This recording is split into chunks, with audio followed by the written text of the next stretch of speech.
नमस्कार दोस्तों, स्वागत है आपका आर अकेडमी में। दोस्तों, आज का चैप्टर है हमारा राजस्थान के ज़िलों के बारे में है।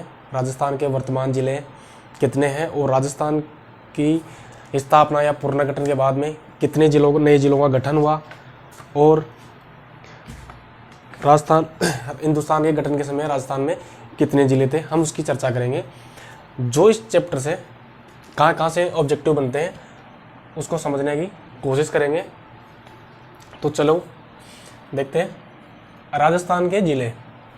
राजस्थान का पुनर्गठन हुआ था 1 नवंबर 1956 को, यानी कि राजस्थान का पुनर्गठन का मतलब है पूर्णतः इसका गठन या एक बार जिसको पुनर्गठन यानी एक बार फिर से गठन, यानी कि पहले तोड़ जोड़ करके कैसे भी करके लास्ट में इसको 1 नवंबर 1956 को राजस्थान का लास्ट जो गठन कर लिया गया था। और उसी टाइम पे इसको राजस्थान को कुछ तहसील थी, जो चिरौंज तहसील थी वो मध्य प्रदेश को दे दी गई थी और वहाँ से अजमेर मेरवाड़ा लेके और राजस्थान में शामिल कर लिया गया था। तो ये घटना थी 1 नवंबर 1956 की। 1 नवंबर 1956 को कितने ज़िले थे और वर्तमान में राजस्थान में कितने ज़िले हैं, और जो बीच में ज़िले गठित किए गए थे वहाँ से कहाँ से ऑब्जेक्टिव बनते हैं, वहाँ की डेट वाइज, और उसी के बारे में हम समझने की कोशिश करेंगे। ठीक है दोस्तों, तो बात आती है 1 नवंबर 1956 की। 1 नवंबर 1956 को राजस्थान में टोटल 26 डिस्ट्रिक्ट थे, यानी कि 1 नवंबर 1956 को राजस्थान के पुनर्गठन में लास्ट उस टाइम पे 26 जिले थे। और वर्तमान बात करें तो वर्तमान में राजस्थान में 33 यानी कि 33 डिस्ट्रिक्ट है। ठीक है दोस्तों, अब 26 से और 33 के बीच में 7 जिलों का अंतर है। हम चर्चा करेंगे ये 7 जिले की स्थापना कौन से टाइम पे की गई थी और कौन से दिनांक को की गई थी, क्योंकि यहीं से क्वेश्चन बनते हैं, अधिकतर क्वेश्चन बनते हैं। 26 में और 33 से क्वेश्चन नहीं बनेंगे, 26 और 33 के बीच में से ही क्वेश्चन बनते हैं। ठीक है दोस्तों, सबसे पहले चर्चा करते हैं 27वां जिला। ठीक है दोस्तों, 27वां जिला कौन सा था। अब 27वां जिले की बात करें तो वो था धौलपुर।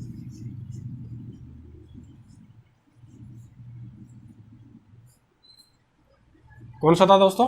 धौलपुर।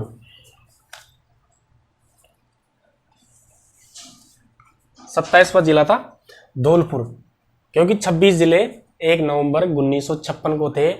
अब जो जिलों का बंटवारा करने की जो समस्या आती है वो आती है जनसंख्या के ऊपर। जो जनसंख्या बढ़ती जाती है, हमने देखा होगा इंडिया में जैसे अलग राज्यों की मांग उठती है और अलग राज्य का बंटवारा कर दिया जाता है। इसी तरह राजस्थान में भी जनसंख्या को मद्देनजर रखते हुए 27वां जिला बना दिया गया धौलपुर। ये था 15 अप्रैल 1982। ठीक है दोस्तों, ये डेट याद रखना आपको। 27वां जिला बनाया गया था, धौलपुर था 27वां जिला, और ये राजस्थान का सबसे पूर्वी जिला है। इसका क्षेत्रफल है 30-33, आपको बता रहा हूं ऐसे ही 30-33 किलोमीटर, वर्ग किलोमीटर, क्योंकि क्षेत्रफल को हमेशा वर्ग किलोमीटर में ही दर्शित किया जाता है। ठीक है दोस्तों, इसका कोई चैप्टर से मतलब नहीं है क्षेत्रफल का, लेकिन आपको इस नॉलेज के हिसाब से बता रहा हूँ, बेसिकली नॉलेज के हिसाब से। तो धौलपुर सबसे छोटा जिला है राजस्थान का। ठीक है दोस्तों, और सबसे पूर्वी जिला है।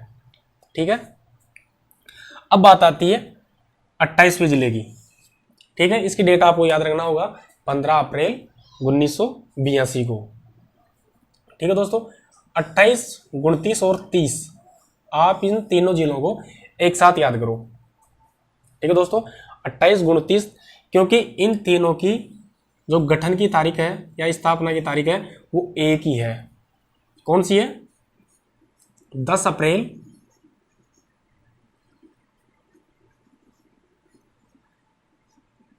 1991। ठीक है दोस्तों, 28, 29 और 30 तीन डिस्ट्रिक्ट एक साथ बनाए गए थे। 28, 29 और 30वें नंबर का वो थे 10 अप्रैल 1991 को। अब हम पता करेंगे 28, जब एक ही डेट को 3 जिलों का गठन किया जाता है तो फिर उनको 28 और 29 और 30वां अंक कैसे दिया गया। हम आपको एक याद रखना है, एक सूत्र इसमें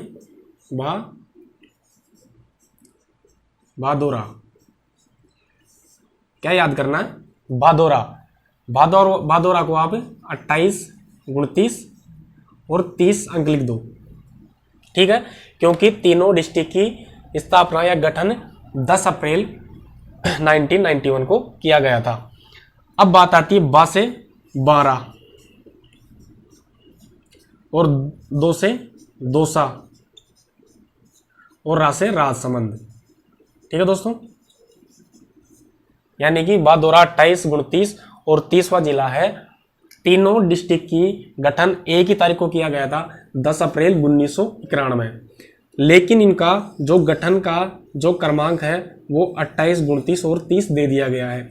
तीनों पे आप कंफ्यूज ना हो, 28, 29, 30 तीनों का अंक लिख के आप भादोरा एक ट्रिक है उसको अपनाएं और भादोरा से आप याद करें, बा से 12, 2 से दौसा और रा से राजसमंद। ठीक है दोस्तों, कंफ्यूज ना होना बिल्कुल।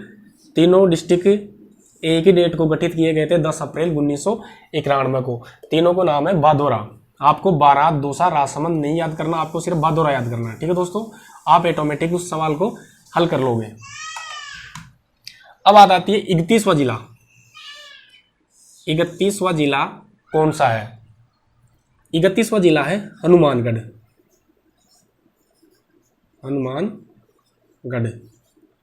ठीक है दोस्तों, हनुमानगढ़ का गठन कब किया गया था? 12 जुलाई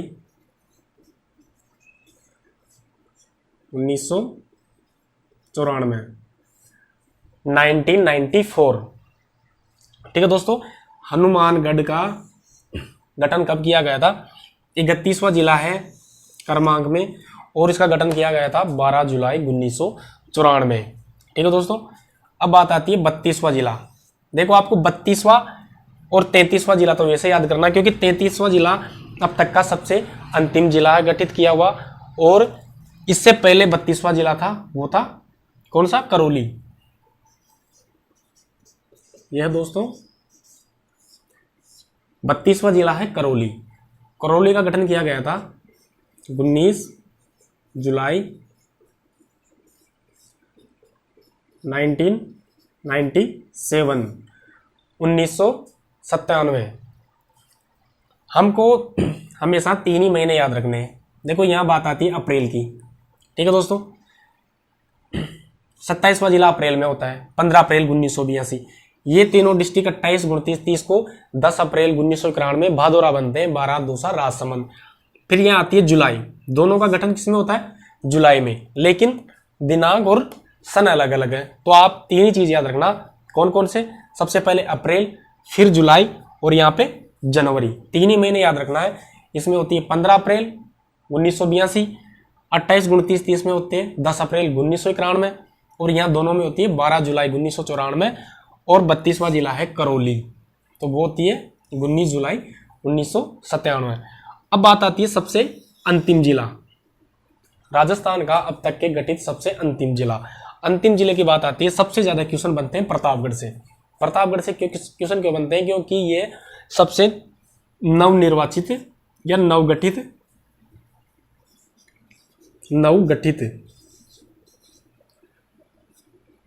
जिला। कई बार क्वेश्चन पूछा जाता है राजस्थान से, नवगठित जिला कौन सा है इसमें, तो उसकी बात आती है, वो है प्रतापगढ़।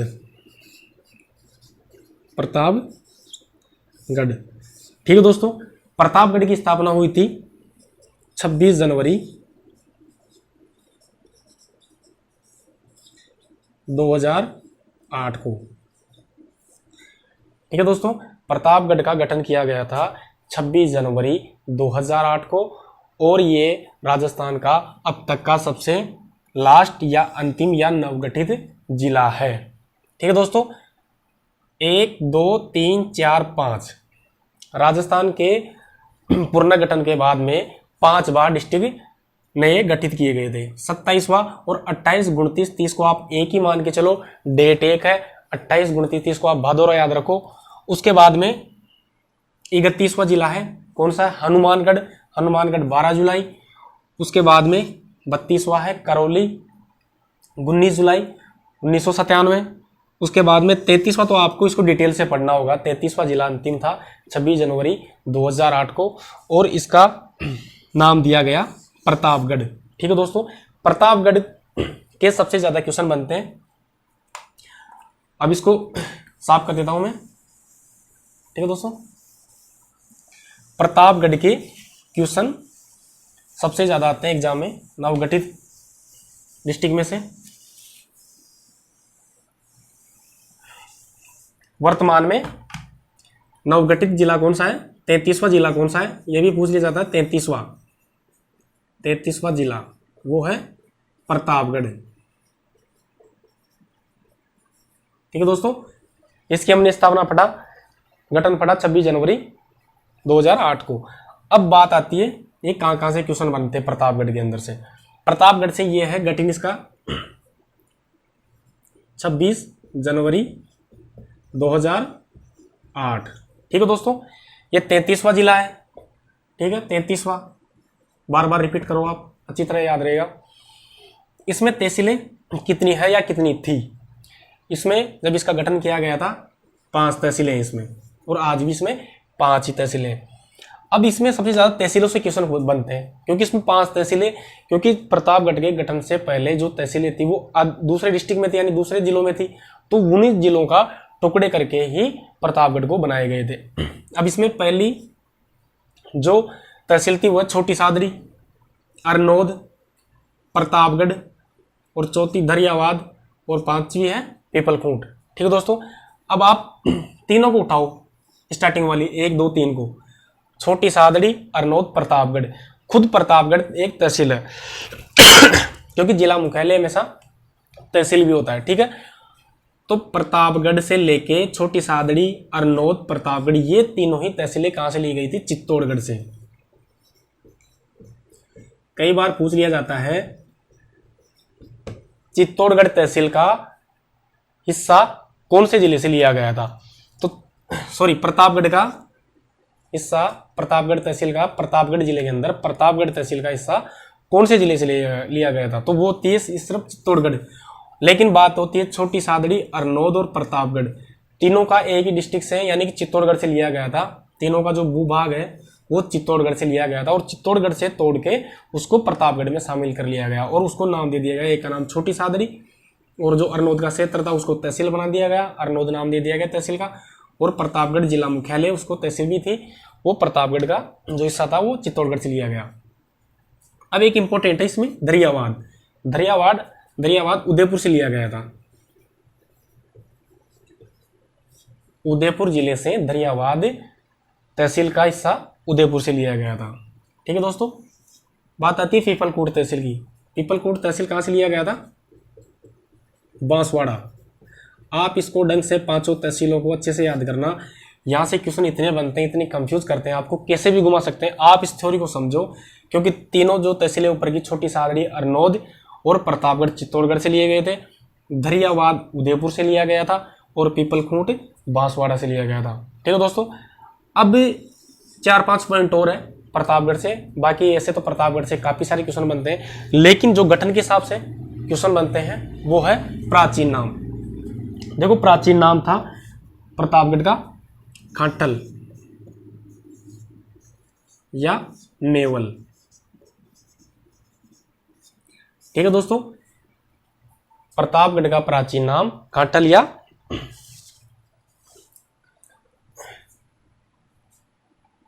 मावल, मेवल नहीं, मावल।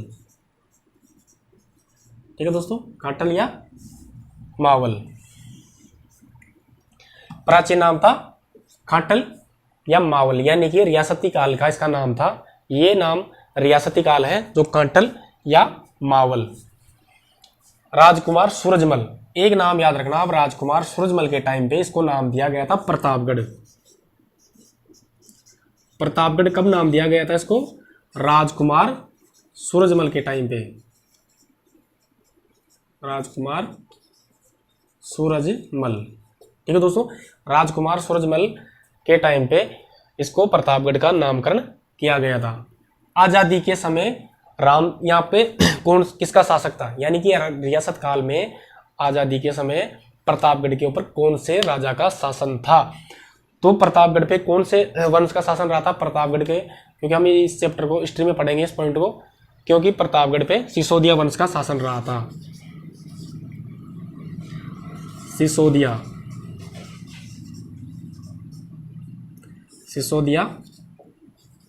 वंश का शासक रहा था। और इसी सिसोदिया वंश का जो शासक था आजादी के समय, उसका नाम था राम सिंह। ठीक है दोस्तों, इंपॉर्टेंट चीज है ये, हिस्ट्री की भी है, राजस्थान के इतिहास की भी, लेकिन प्रतापगढ़ की जो जियोग्राफी हम पढ़ेंगे तो उसमें भी इसका नाम आएगा, क्योंकि गठन से संबंधित एक पॉइंट है। ठीक है, आजादी के टाइम पे सिसोदिया वंश का शासक था राम सिंह। अब इसमें बात आती है एक और, सबसे ऊंचा बांध, राजस्थान का सबसे ऊंचा बांध। ठीक है दोस्तों, राजस्थान का सबसे ऊंचा बांध है, रिकॉर्ड है, वो है प्रतापगढ़ में, वो है जाखम बांध। जाखम बांध प्रतापगढ़ में, राजस्थान में प्रतापगढ़ में स्थित है और राजस्थान का अब तक का सबसे ऊंचा बांध है। इस बांध की ऊंचाई है 81 मीटर, यानी कि 81 मीटर इस बांध की ऊंचाई है। अब ये कौन सी नदी पे स्थित है जाखम बांध, एक बेसिकली आपको बता देता हूँ। क्वेश्चन हमेशा एग्जाम में कंफ्यूज करते हैं, क्योंकि ऑप्शन होते हैं वो बड़े अजीब होते हैं। ऑप्शन में आएगा जाखम बांध कौन सी नदी पे स्थित है, जाखम, एक आता है सोम। अब हम गलती क्या कर बैठते हैं कि जाखम बांध जाखम नदी पे नहीं हो सकता यार, ये तो सोम नदी पे होगा, या फिर और नदी पे, जैसे आसपास की नदियों के नाम डालेगा वो, सोम है, माई है। तो क्या होता है, जाखम जो नदी होती है ना, जाखम नदी सोम नदी में मिलती है, जाखम नदी सोम नदी में मिलती है, तो उससे पहले यहाँ पे बांध बनाया गया है। यह है जाखम नदी, जाखम नदी। ठीक है दोस्तों, जाखम नदी सोम नदी से पहले ही इसके ऊपर बांध बनाया गया है, छोटी सादड़ी तहसील के ऊपर। तो ये जाखम जो बांध है वो कौन सी नदी में हो गया, सोम को भूल जाओ आप, जाखम नदी पे। जाखम बांध राजस्थान का सबसे ऊंचा बांध है, कौन सी नदी में स्थित है, वो जाखम नदी पे ही बनाया गया है। ठीक है दोस्तों, क्लियर। अब एक और राजस्थान के प्रतापगढ़ से, नवगठित जिले से काफी सारे क्वेश्चन बनते हैं। तो एक और क्वेश्चन बनता है यहाँ से, कांटल का ताजमहल। कांटल का ताजमहल किसे कहा जाता है, काका जी की दरगाह। काका जी की दरगाह, इसकी अद्भुत कला से इसको बनाया गया है। जैसे ताजमहल को संगमरमर से बनाया गया, वैसे ही प्रतापगढ़ के अंदर काका जी की दरगाह है। वो इतने भव्य इमारत है वो, कि उसको कांटल का ताजमहल का ही उपाधि दे दी गई है, या उसको कांटल के नाम की संज्ञा दे दी गई है। तो वो है कौन सा पैलेस है, वो काका जी की दरगाह, उसको कहा गया है कांटल का ताजमहल। अब एक और बात आती है सीता माता अभ्यारण्य। प्रतापगढ़ डिस्ट्रिक्ट में एक है सीता माता अभ्यारण्य। सीता माता अभ्यारण्य में एक आपको बताता हूँ एक चीज है, वहां की सबसे मोस्ट उड़ने वाली गिलहरी, उड़हन गिलहरी। ठीक है दोस्तों, प्रतापगढ़ डिस्ट्रिक्ट में सीता माता अभ्यारण्य है, इंपॉर्टेंट है। वहाँ की सबसे बड़ी खासियत है, पूरे राजस्थान की खासियत है, उड़ने वाली एकमात्र गिलहरी कहाँ मिलती है, सीता माता अभ्यारण्य। और सीता माता अभ्यारण्य कहाँ स्थित है, प्रतापगढ़ में। ठीक है दोस्तों, तो कुछ ये थे 1 नवंबर 1956 से लेके 2008 तक जो 33 जिले बने, 26 से 33 उसका हमने अध्ययन किया। और यहीं से क्वेश्चन बनते हैं जो गठित जिलों में। तो आप इस चैप्टर को अच्छे से पढ़ें, पूरा देखें वीडियो को। और अगर हमारा वीडियो पसंद आए आप तो लाइक करें, शेयर करें और बेल आइकन को प्रेस ना करना भूलें, ताकि हमारी जो अगली वीडियो आप तक पहुंच सके। Thank you.